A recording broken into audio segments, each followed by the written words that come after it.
warm welcome to you all, and thank you for joining us on this day.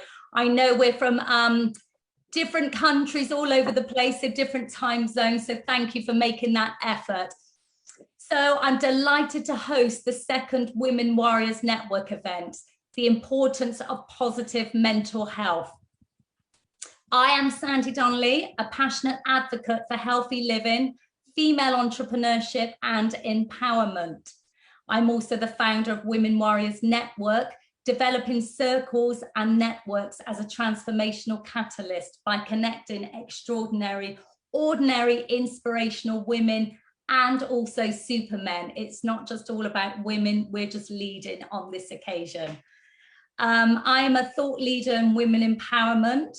I work internationally, providing educational programs for women leaders and entrepreneurs, acting as a mentor to accomplished and high-profile women in business, as well as those less fortunate. I'm an accomplished health and wellbeing practitioner, owner of DBC Health Retreats, inspired by my love of helping people achieve their goals and live healthier, more fulfilling, positive lives. I offer restorative, transformational mind and body health retreats in beautiful locations. Unfortunately, that hasn't gone ahead for the past year or so, but we will get back to it soon, hopefully. So thank you for joining, as I'm delighted and excited to welcome you to this powerhouse of incredible people. Guys, if you don't mind just muting your screens, please. It should have all been muted. So I just love people, I love life, and I love connecting with inspiring, positive people, growing my network of business and friendships, which is also what I wish to do for you too. I hope this group will bring you the connections you need, whether it's for inspiration, career advice, or friendships. I really love making things happen. So I was very excited as we had over 550 people sign up. Of course, they don't all come online here at the same time, but people will get the recordings afterwards. But once again, it really has blown me away, as I expected a handful of people to join, but it just shows the power of networking, even through this global pandemic, which we're almost through, thank God. So every month we will have global inspirational speakers. And today, with the topic being the importance of positive mental health, I would just like to introduce my amazing speakers who I have today. I'm very grateful and thankful for you all joining and taking the time to join us in doing this. So I'll introduce the speakers and then I'll unmute each of you speakers as you introduce it and tell us all about yourselves. So starting with, from Kuwait, we have Her Highness Sheikha Intisar Al Sabah. I hope I'm saying that all correctly, Sheikha. From Kuwait, she's a social entrepreneur, author, film producer, columnist, princess of the House of Al Sabah, the ruling family of Kuwait, and founder of the very important Intisar Foundation. We have Nadine Van Dongen from the Netherlands, founder and managing director of Patient Intelligence Panel, PhD student at King's College. Nadine has published a number of articles on the applications of patient intelligence with the overall aim to improve quality of healthcare and therefore quality of life for patients. From Monaco, we have Cassandra Tanti. She's actually from Australia, but based around Monaco. Journalist and editor with 20 years experience in the digital, print, radio and television news industries. Cassandra heads Monaco's most respected source of English language news, Monaco Life. And last but obviously not least, we have Hedi Green from Jersey, adrenaline junkie Hedi, and I really do mean she is a daredevil. She has been living in Jersey for 35 years. She's a practitioner of natural medicine who has clinics in all of the Channel Islands and a TV personality on the Real Housewives of Jersey. What a drama. So I'd just like to welcome and thank you all so much for joining us on this day. It's a lovely sunny day here in London. And just opening up the floor to Her Highness Sheikha Intisar. I'd just like to welcome you all the way from Kuwait, sunny Kuwait, I'm sure. So thank you. Please go ahead. So unmute yourself. Thank you so much. Oh my God, this is so exciting. It's such a pleasure to see so many smiley faces. Thank you so much, Sandy, for the invitation to participate in this get-together. I call it the get-together. I am, as Sandy said, I'm from Kuwait. I'm a mother of 4 girls. And I think that's one of the reasons I am such an advocate for women, because I had to. Well, no, I didn't have to. I raised 4 girls that know what their worth is, and they go after what they want. And what that made me realize is, oh my God, without knowing, I've been empowered by my mother, who has been empowered by her mother, even though for a long time I thought, oh no, I need to do more, I need to do more. But I didn't start off on step 1. I started maybe a third of the way up. And so because of that, I was able to support my girls to be even higher at their starting point than I have. And for sure, you can't thrive in life without having very strong mental wellness, mental health, mental tenacity, mental, whatever one wants to call it, mental self-empowerment. One cannot get anywhere when they don't think they're worth it. So I'm grateful to be here, and I look forward to any questions you want to ask. My latest, well, I have, as Sandy said, I wear more than one hat. And and in my NGOs, we work on mental wellness through different aspects, from mental wellness in education. So we use positive psychology to support the students and the teachers to have to be better in schools. And we also have positive psychology in Kuwait through social media and through different initiatives, and that is for the rest of the population. We also have a program that supports kindness in schools to turn around bullying into kindness.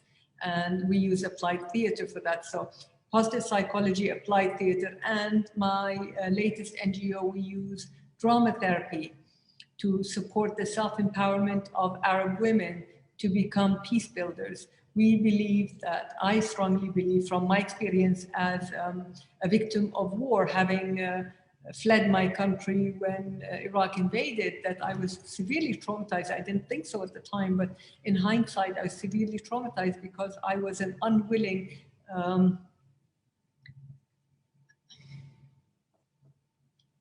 bystander. And so to go from someone that had a lot of humanity to wanting to kill someone and seeing that people and smiling, and also going through the bombing with 2 young girls and having to pretend that I was very strong, because I was pretending I was very weak on the inside, but because my girls were so strong, I wanted them not to be affected by the bombing. And so we did play and singing and dancing, and they don't really remember a lot of bad things about the war, but I had to internalize it all and live with all of that and camouflage it. And I think that camouflage is what affected me more than anything else. And as well as having to escape the country being shot at. So it was quite horrendous. And to go from, living in a home in a country to being a refugee, that affected me a lot. And the world goes round, and now we are supporting refugees and other women affected by war using drama therapy, which is a very interesting new psychological intervention. Credible, but new psychological intervention it's an amalgamation or a combination between theater techniques and psychology. So it's very interesting. It allows the women to put themselves forward, to speak their shame, to build a community, because we only do it in a group, in a very safe group, to raise her awareness of her body, of her emotions, but also to raise her awareness about other people's emotions, and their feelings. So it brings the women together, and it also grows them together. And we've had amazing success so far, and inshallah always. We have from day one believe that research or impact reports are what is needed to be able to grow what we do. So from day one, we always had a researcher in place in the programs, and we've published 2 researches and numerous reports, and we've only been players for 3 years. So we've done amazingly well. We're working on an amazing research on the neuroplasticity of the brain using drama therapy with women affected by war. So yeah, we're doing a lot of things, but we're excited because our aim is 1 million Arab women to become agents of peace in their families, in their communities, and in their countries, and definitely in the region. We have a long way from the 1 million if we want to count them by women, by numbers, but we have laid the path for strong advocacy for the necessity and the prioritizing of mental health and mental wellness in any humanitarian aid, in any crisis or any war. So I think I'll stop there. And if you have any questions, please do shoot them at me. Well, don't shoot me, no, just send me your questions.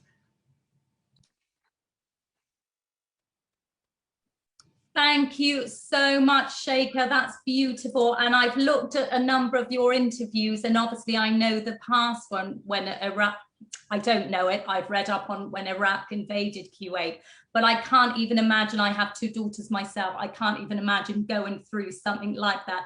But then coming through the other end and being someone like you with your positivity and what you've developed and what you've achieved. And I think that talking about the drama therapy, I remember hearing a story once, I think it was in Syria, and when the bombings were happening, there was a father and he was trying to protect his 3-year-old. But what he would do, he'd say, let's sing a song, let's, keep it lively.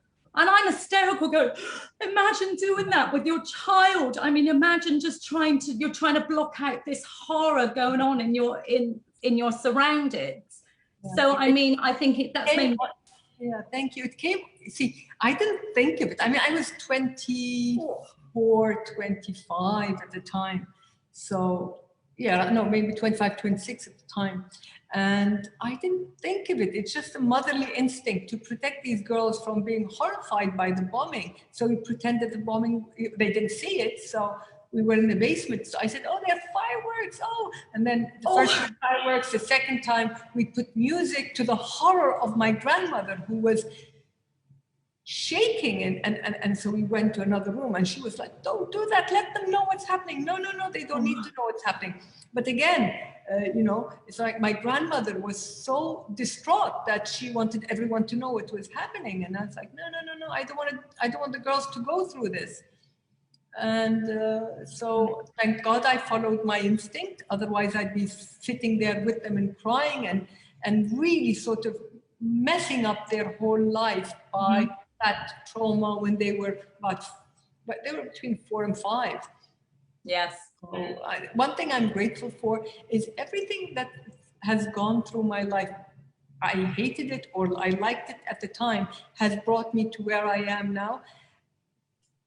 To be a victim of war has allowed me to be able to support other victims of war. To be a victim of, or to not find peace at the time is what pushes me now to be a strong advocate for peace through the women. And I know there are some men with us, and I love men, great gender. But I strongly believe women are the peacemakers because we intuitively want to protect everyone else and not want to argue with everyone else. So that intuitiveness, that nurturing DNA that most women have is why we advocate for women being agents of peace. Men fight, women make up. So we want to balance it by not only having men, unknowingly provoking war, but having women knowingly supporting them to dismantle this war attitude. Yes. And they can only do that when they feel their power, when they know what they deserve, and when they find they have the energy, the mental capacity, and the power to balance everything. And we need balance in this world.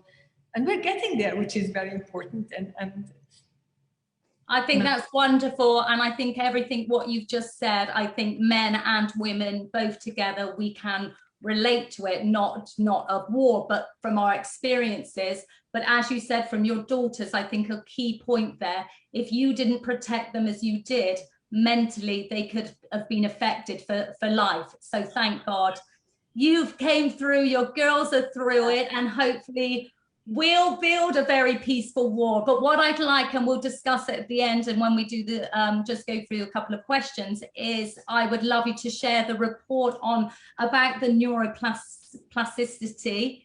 And I don't have it with me, unfortunately. No, that's okay. Not now. I mean after, and I can share it. I can share it after.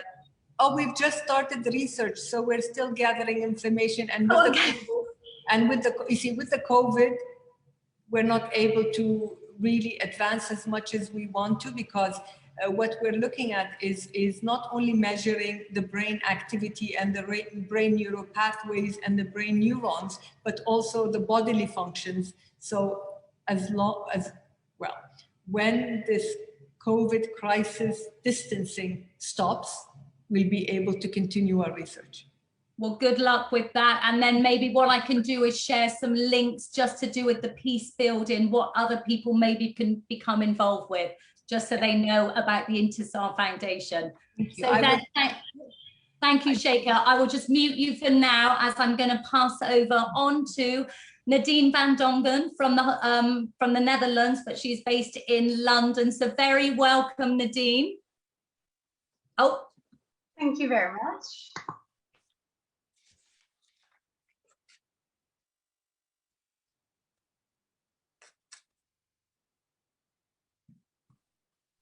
I already myself and then mute, so we were like unmute each other. Can you hear?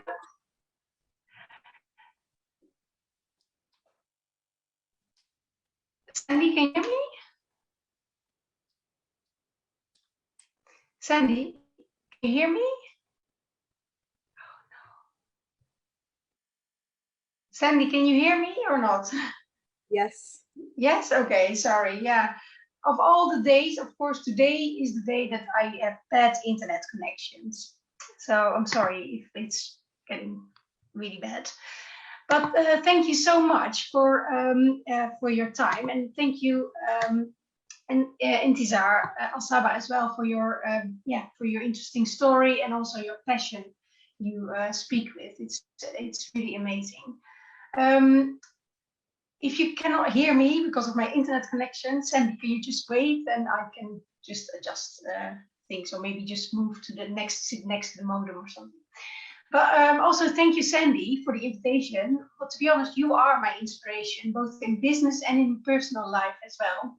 As your inner strength, that doesn't know any boundaries. Every year I'm going on one of your retreats, in your health retreats.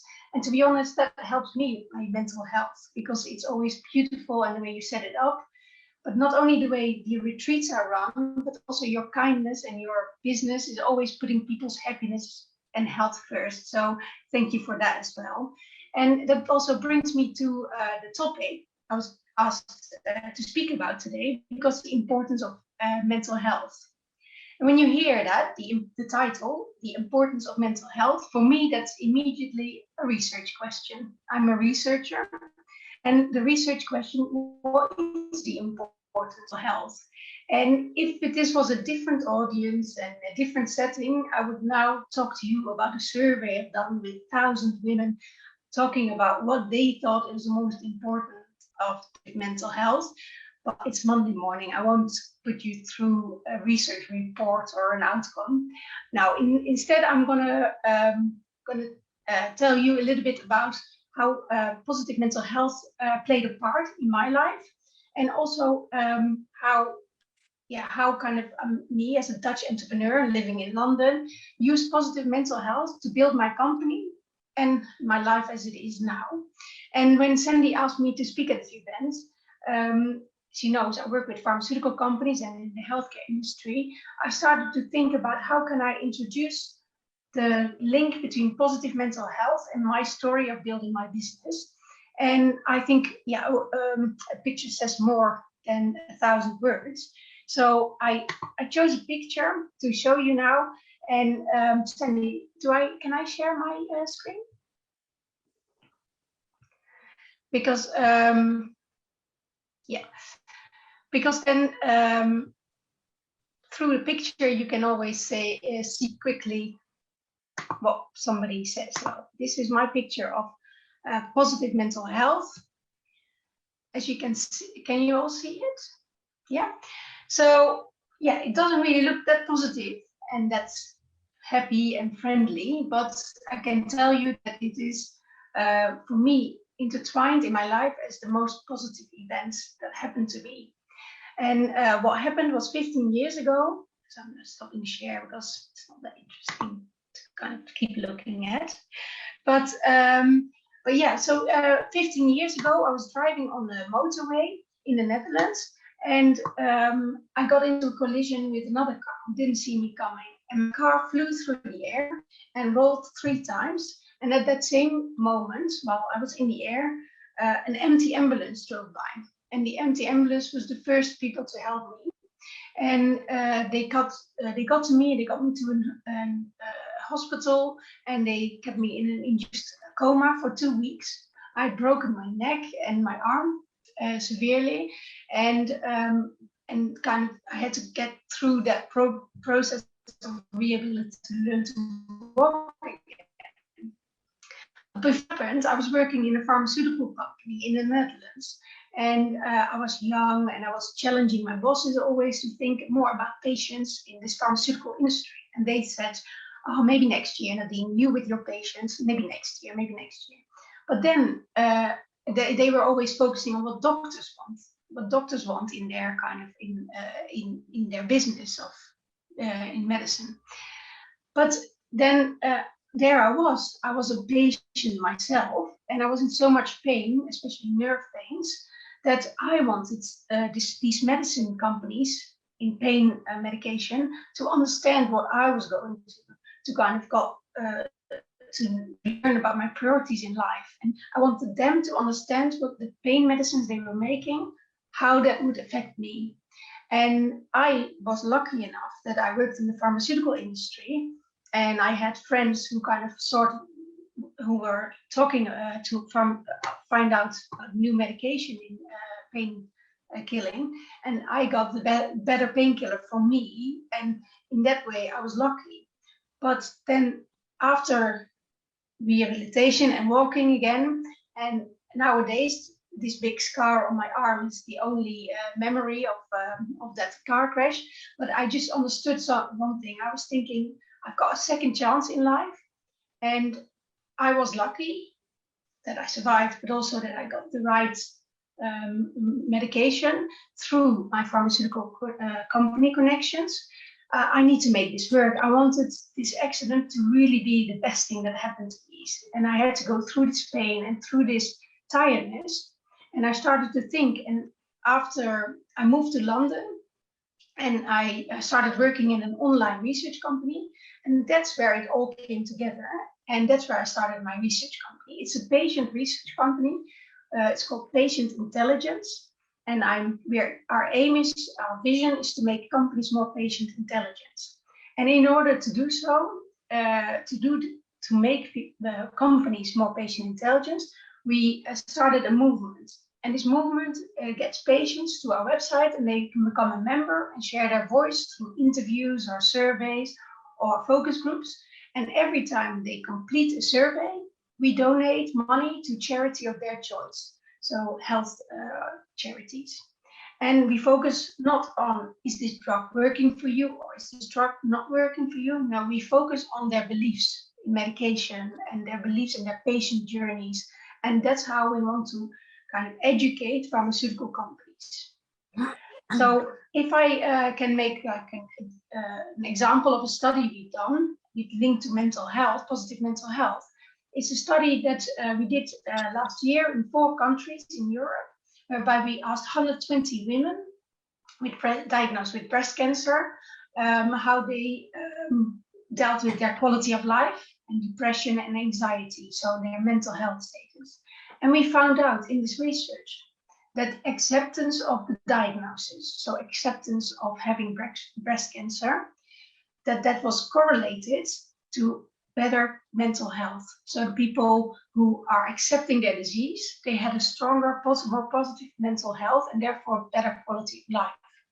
So this acceptance then was linked to education. So it was that people who were learning more about their diagnosis, about breast cancer, how it works in your body, they understood it better, therefore they accepted it better, and therefore they could deal with it better. Therefore their quality of life and their mental health was stronger. So that was a very important study because it shows that you should learn about the disease that you have. So in order to help your mental health go more positive or stronger. And at the end of the survey, we also asked how they felt about the research, and all of them were determined to share their voice and to get to help other patients in their in this same diagnosis. Well, kind of that's a bit my time. I think it's about 8 minutes I'm through now. But yeah, I just want to leave you with like 3 things that come back every time we talk in our studies about mental health. The first thing that always comes back is that people have so much strength. Women have so much strength in adversity. So when their health is not that good, they can find their strength through adversity and help to change themselves, but also other people. And I think that's also with our previous speaker, the same kind of message. And the other one is that it's different for everyone. It's not for everyone the same. And the third person, it's not easy. Everybody should talk. It's not easy to be having negative mental health. So those are the 3 themes that I found in my research. So thank you so much for your time, and feel free to contact me on LinkedIn or otherwise through Sandy about myself, my research company, or if you want to network or connections. And yeah, if you ever want to know the answer to the research question, what the score is of importance, I can find that out for you. Thank you so much, Nadine. Now, Nadine, showing us that picture just sent shivers down my spine, because so many people would look at that and say, sorry, how can you make something positive out of that as well? You know, but look at what you've done. You've created this amazing, incredible company which listens to patients' voices all over the world, you know, and you're giving the patients a voice. So I think that in itself, you've brought something amazingly positive to women, to men, to everyone all over the world. So we'd definitely be interested to hear more about the research and what different kinds of research you do. Is it like any disease or whatever? But we'll save that to the end. We'll carry it over to the end. Thank you, Nadine. Thank you. Thank you. Will you just change me back to host, please? Because I don't know how to do it. Thank you. Okay, and thank you, Nadine. Okay, moving on to Cassandra. Very welcome, Cassandra. It's lovely to have you here. It's lovely to have you all here. I mean, I'm very excited that I have all these amazing people on board. So very welcome.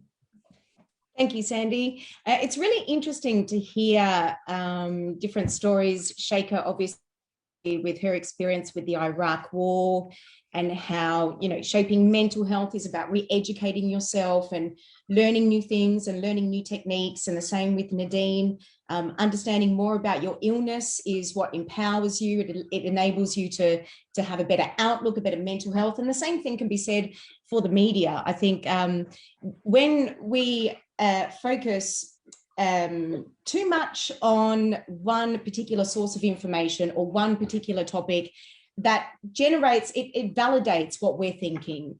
And I think when you are dealing with something like COVID or a worldwide pandemic or a car accident or war, it's really important to get a lot of different sources of information that gives you that alternative argument that you probably wouldn't necessarily give yourself. The pandemic was obviously, as a journalist, the biggest thing that I've ever had to deal with. You know, I saw this thing coming. We were in Monaco. My husband was in Switzerland. I'm following the news. As a journalist, you're always the first to know what's coming. So, you know, we're filtering information, seeing this thing coming. How are we going to deal with it? How are we going to deal with it? Boom, the pandemic hits. They shut France down. They shut Monaco down. I'm telling my husband, come back from Switzerland. He was performing as a musician. He was performing in Switzerland. They're shutting the borders. You need to get back. And then how do you relay that information? How do we relay that information to people? So you're not panicking everybody. You're not saying, okay, it's the end of the world, but you also need to relay the seriousness of the situation. So for me, as a journalist over the past 12 months, it's been, you know, that really a position I've never really been in, where, for example, with the vaccines, when do I talk about the vaccines as being dangerous or being okay? And the only way you can do that is by giving both sides of the story. And that brings me back to my original point, is getting your information from so many different sources is really important, because this is what we're finding with, you know, things with left wing and right wing, is you find information that validates your beliefs. And I don't think that's healthy for anybody's mental health. I think what you need to do is you need to get another person's perspective.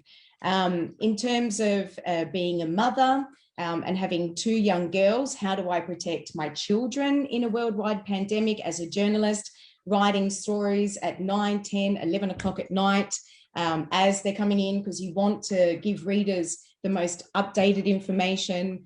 It was a battle, and I must say it was definitely something that I have gotten used to now.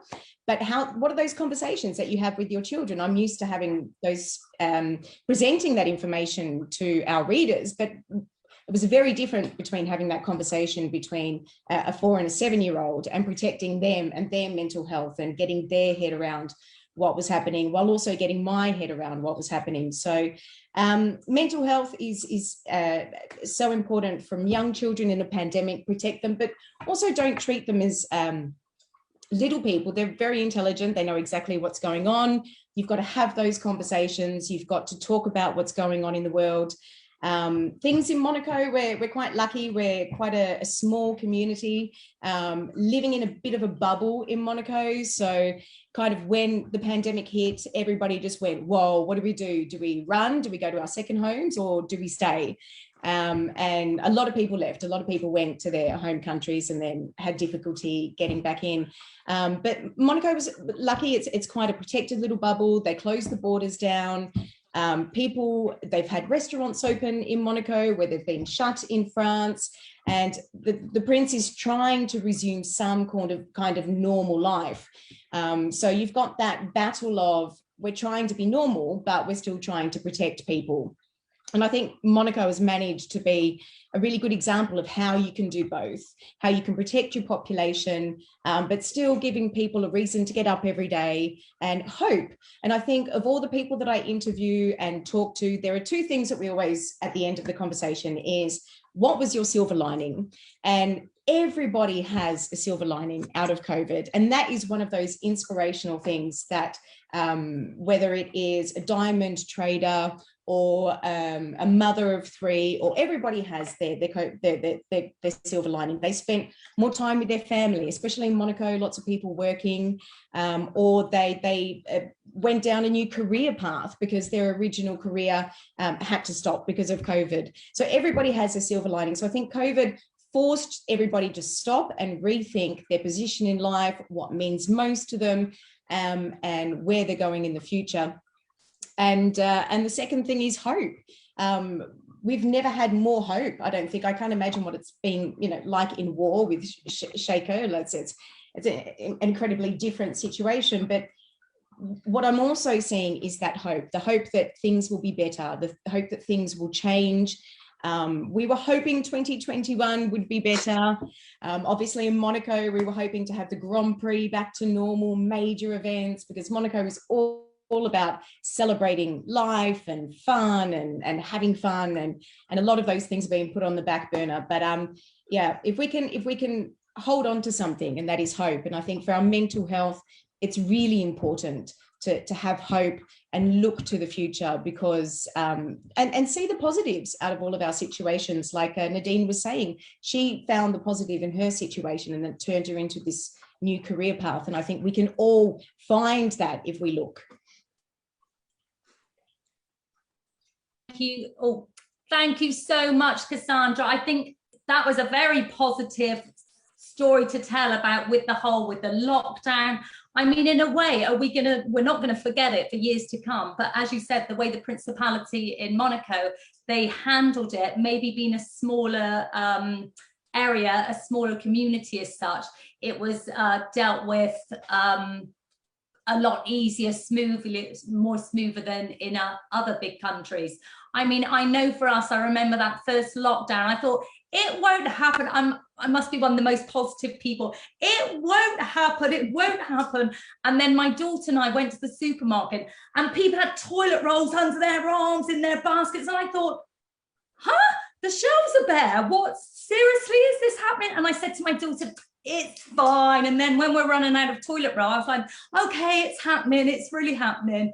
But yeah. I think, again, it's the way you deal with it. I mean, I think we're all, I hope, came through it in a healthy way. And with the vaccination, you know, we can only look forward. And as you said, take something positive from it.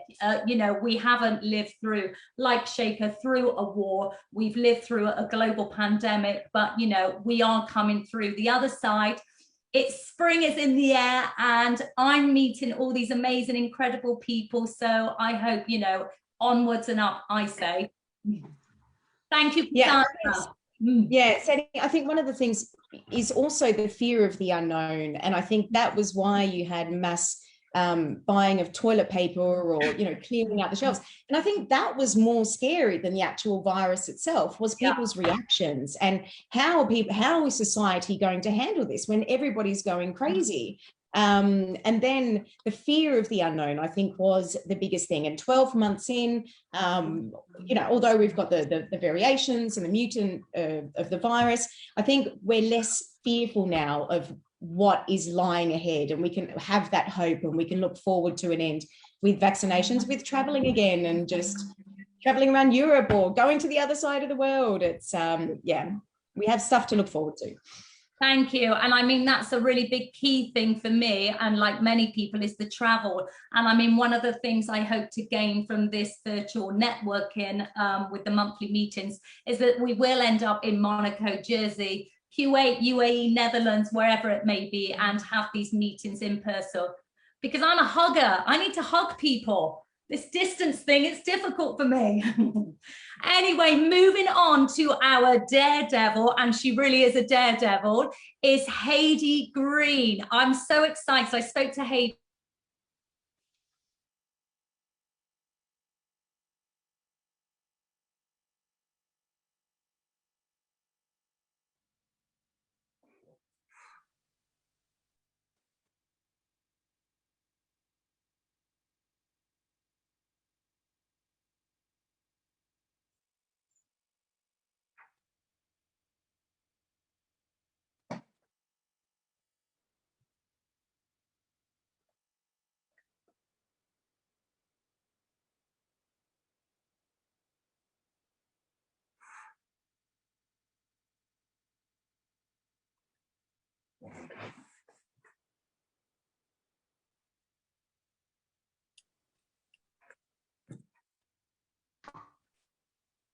Hedi, I think we've lost Sandy, didn't we? I think I lose myself. Oh, there you are.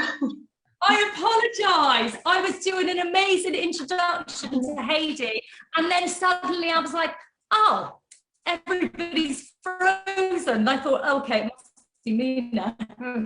Hedi, a warm welcome to you, our resident daredevil of the day in Jersey. So over to you.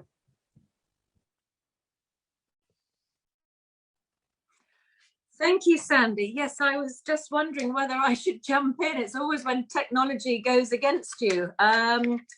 Gosh, it's such an honor to speak with, Intisar, Nadine, Cassandra. I really do feel very honored and humbled that Sandy, that, you reached out and invited me to speak.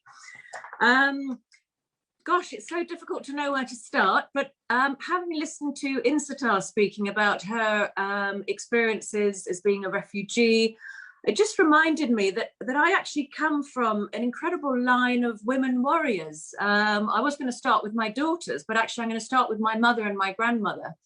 My mother was born in Lithuania, and she left Lithuania with her mother when she was 5. This is when the Iron Curtain was going up. They literally left the door open and they walked out of their house with just a couple of bags, looking like they were going shopping, walked across the border, and they basically lived like refugees for, I'm not sure how long, a few months. And they found themselves in Sao Paulo in Brazil. My mother had an uncle who lived there who basically paid for their safe passage. So they had to leave, my mother had to leave her country, and obviously my grandmother just basically realized that things were going badly wrong. And so my mother grew up in Brazil. Her mother actually worked at a Brazilian boarding school. So she went to that lovely Brazilian boarding school. So her mother tongue was German. So then she had to learn to speak Brazilian Portuguese. She met my father in Brazil, Englishman, who was there on business. He was there with, I think it was Price Waterhouse, a firm of accountants. They got married in Brazil when she was 19, had my brother in Brazil. Then they came back to England. I was born in England. And then we moved to India. So we sailed to India from Liverpool docks to Bombay through the Suez Canal, which is obviously in the news at the moment. And that's where I lived for 6 years. And sadly, my brother died in India. My sister was born in India. And then we came back to England in the early 70s. So that's just a little bit of my background. So when I look at my mother having to move from, her place of birth to a completely different country at the other end of the planet, it must have seen, and then come to England, having to learn English, and then going to India, then learning Hindi, and then coming back. So she's still alive, and she's just the most amazing woman. And I feel very honored that I come from that line. I've got 3 wonderful daughters from 2 wonderful men, 2 different fathers, very, very different from each other. I met my first husband when I was 22, and my second husband when I was, I think, 38. So there was a bit of a gap. So I have 3 daughters. Abigail is my eldest. She's 33. She is an artist. She lives in Jersey and she's married. And in fact, she was the reason for me getting into this crazy Real Housewives program, which, to be honest, I'd never actually heard about. But she was approached by the production company, and they were looking for, sort of potential candidates for the series. And she sort of jokingly put my name forward. They obviously didn't realize that I was her mother, because my name is Hedi Green and my daughter is Abby Overland. You must check her out on Instagram. She's a wonderful artist. She keeps me in order as well. She'll probably be telling me off now if she's watching. And so they approached me, and as they say, the rest is history. I didn't really see myself as a sort of Real Housewives genre because I work. I'm happily single. I skydive, I ride a motorbike, but they were really keen to sort of get a different sort of vibe for the Jersey girls. So that was really quite an incredible experience. That was last year. Last year was quite a challenging year for me, as it was for many, many people, especially people in the sort of the well-being world, because we are client-facing, like you, Sandy. I'm in front of my clients, and I hadn't managed to sort of leverage my time to earn through Zoom or, this sort of media. So I found all my income streams actually came to a complete standstill, which was quite interesting back in March. I've got my own private practice in Jersey. I've been practicing natural medicine for nearly 30 years. So I'm qualified in kinesiology, acupuncture, remedial sports massage, a number of different areas. And I also have thermography clinics in Jersey, Guernsey and the Isle of Man. This is medical thermal imaging. Some of you might know about that. A lot of women are using this as a very valuable early diagnostic modality for breast cancer, because it'll show very early abnormal changes long before you might feel a lump or a symptom. So I just bought my business partner out at the end of last year, rebranded, spent a lot of money on a new website, you know, the whole thing. Was about to open a clinic in the UK as well as the Isle of Wight. So last year was my year to really sort of get, you know, knuckle down and, dare I say, pay for the last couple of years before, and everything came to a stop. So the Real Housewives thing was, I saw it as a great gift, because it is now opening, should we say, other income streams. I had to really look very seriously about reinventing myself last year, and also sharing, should we say, the knowledge and experience that I've gained, you know, through having small businesses, through nearly being bankrupt, having to sort of pull myself up, also bringing up 3 daughters, a lot of the way completely on my own, and obviously empowering them to be independent, strong women.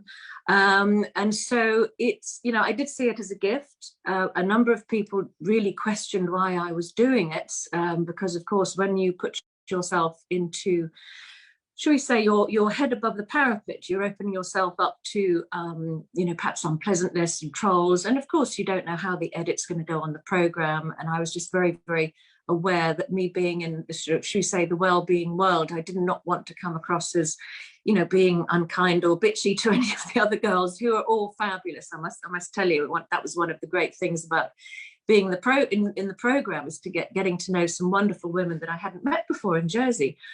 So that's been very interesting. I wasn't too worried about, should we say, the trolling and the unpleasantness, because I was asked to stand for government back in 2011, which I did. I stood for deputy of my parish. So I had to knock on every single door in my parish, and also stand up at the hustings and, you know, present your manifesto, which I must say was probably one of the most terrifying things that I've ever done, even more terrifying than jumping out of an aeroplane. Much rather be doing that than standing in front of a, you know, a load of people sort of, you know, questioning your beliefs and what have you. So that's my first daughter. So my second daughter is Cordelia. She is a very clever girl. She's a civil engineer and lives in Copenhagen. She's also a skydiver. So I have been on some amazing skydiving trips with her. There's something really, really cool about jumping out of an airplane with your daughter and actually sharing that, should we say, quite extreme, amazing experience together. So that's something which I feel just so happy and honored to be doing this with, you know, one of my girls. Yeah, you know, just to see her excel in an area which is very much male dominated. She always was brilliant at maths from a very young age. And this was her following her dreams. I mean, this is one thing I have encouraged my daughter to be independent and to follow their dreams. My eldest daughter, she always wanted to be an artist, and she did go into finance in Jersey to start with. You know, that was part of her journey. But she persevered, and she part funded her her university education, because she went back as a mature student. But you know, she's there, and she's just fantastic, and she's growing in her talent and her creativity. And I work very closely with her, or should we say, she works very closely with me, because this whole Instagram thing and social media is quite sort of daunting. So if you do go onto my Instagram page, which is Hedi Green Jersey, it's very much thanks to my daughter Abby, because I'm still learning the ropes with that. So, and it's just fantastic to work with her. My youngest daughter, Letitia, she's 20, and she is from my second husband, who he is a complete daredevil. He's a military man. He was in the Pathfinders, which is the equivalent of the SAS of the South African Defence Force. So bizarrely, I met him in Jersey, and he was a skydiver. He was in a four-way team, and that's how I actually got into skydiving. Now, I've always been quite a scaredy cat, and I would be afraid to even go onto the Ferris wheel, the fairground ride. So, but going along with him, with our young daughter, young Letitia, Tishy as I call her, babe in arms, I did my first tandem in Texel, which is a little island north of Amsterdam, where I was just so terrified. But then I thought, you know, no, actually, I think I can do this. So I qualified as a skydiver 18 years ago.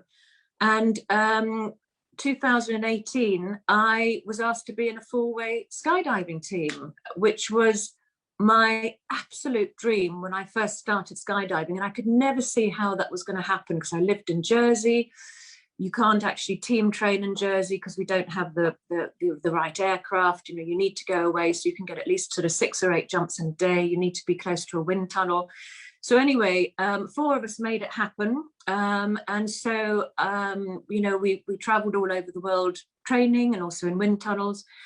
We brought back gold and silver for the island because we were in the first skydiving team, you know, of Jersey. And also 2019, I was also in a team, which was absolutely fantastic. The most incredible experience in my life, just being with the team and actually being in that vibe. So, you know, we're talking very much about, you know, the importance of mental well-being. Being in the, should we say, the health and wellness world for so many years, I've always looked at the importance of looking after your body, because we are body, mind and spirit. And what's in the mind is in the body. So the two are very interconnected.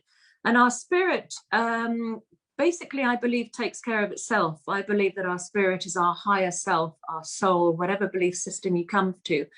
And by really being in contact, connecting very deeply with your mind and your body, enables you then to raise up to your higher self, who I believe is the wise Hedi, the wise Sandy, the wise, you know, who knows the answers to everything. And so I've practiced yoga for over 20 years. I eat organic as much as I can. I like to follow the blood type way of eating because that works very well for me as an O type. I certainly encourage my clients to do the same. I'm very much for preventative, proactive approaches to your health and your well-being. And for my mental well-being, really having 3 daughters has made me really push myself beyond my comfort zone. I mean, there have been very, very dark times in my life where I've just, I've stared my worst nightmares in the face. And I find connecting with nature as much as I can, you know, just listening to the bird song, you know, being outside as often as I can be, just being away from, you know, all electronic social media, getting your bare feet on the sand. You know, I'm very lucky living in an island. I can just walk outside my door and I'm in the most beautiful nature. You know, I'm in the countryside, but in an island, you're never more than 10 minutes from the sea. And just being very much connected to, you know, where the wind is coming from. I love to see the moon cycle, you know, a full moon. I love doing sort of full moon fire ceremonies, which I, you know, sometimes do on my own or with girlfriends. The last one I did on the beach with a girlfriend. And that's something that was featured in the Real Housewives of Jersey. It was episode 7. Obviously, it was very stylized and they didn't show the whole thing. So yeah. I think that sort of covers me. I'm not quite sure. I think I've done my eight minutes, but I really agree with Intisar that women are the peacemakers. And, you know, to empower women to be the best versions of themselves and also to stand up and be the leaders that they always were meant to be, because whether it's just in a small community or even just in our families, you know, all of us have that power within us. And that's really sort of raising up to your higher self.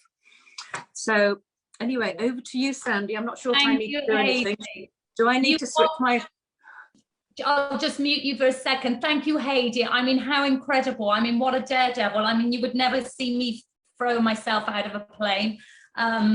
Definitely not. But I mean, incredible. You know, you've made something very positive from your life, and bringing up your girls obviously is one of the biggest things. I'm conscious of times, guys, because I like to keep it within the hour. But Her Highness Sheikha has had to leave. She's just sent me a message, so obviously we won't have her question. I have a question for each of you wonderful women warriors, which if you could just keep it quite short in the response, but starting with you, Nadine. Has COVID changed things in your business? working with patients?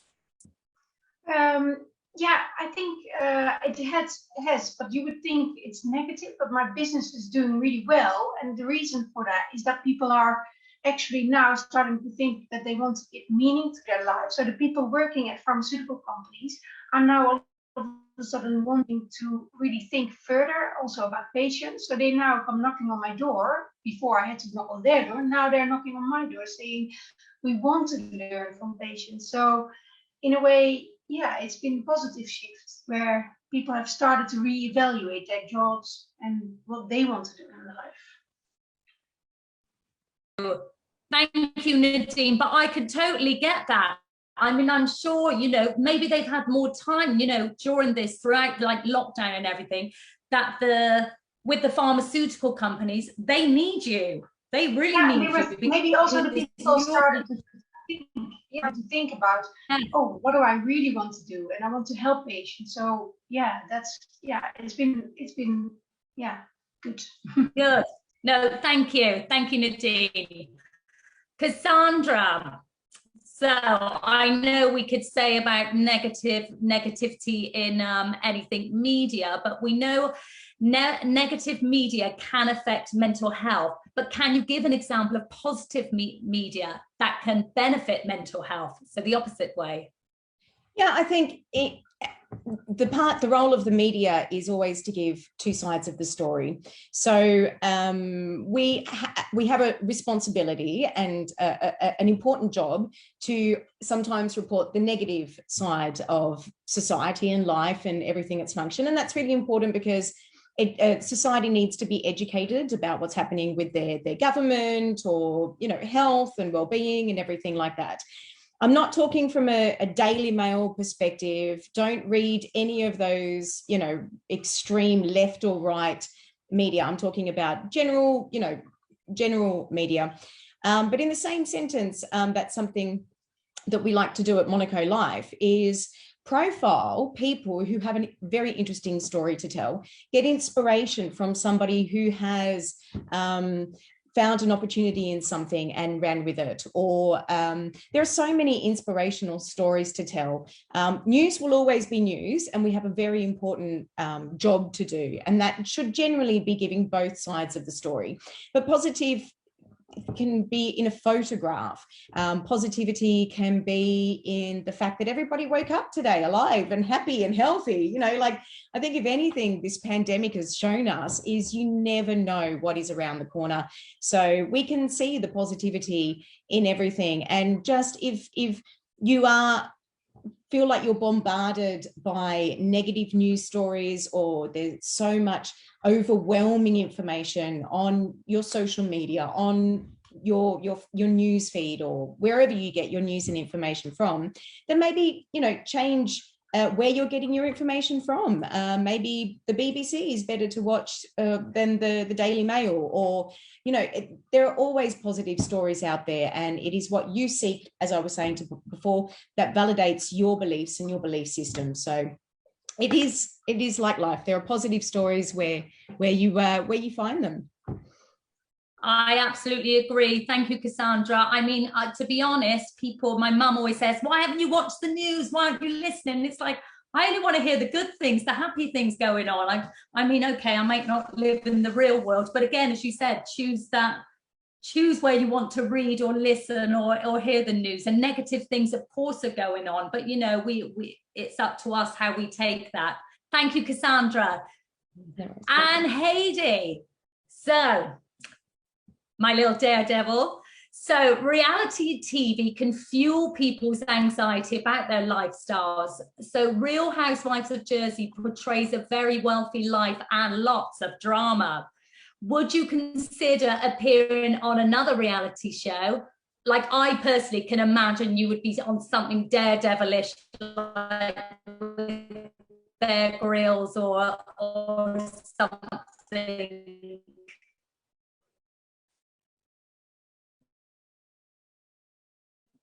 There we go. Yes, you've just frozen a bit, but hopefully you can hear me. So thumbs up if you can. I would love to be on another reality show, but one that is much more daredevil-y.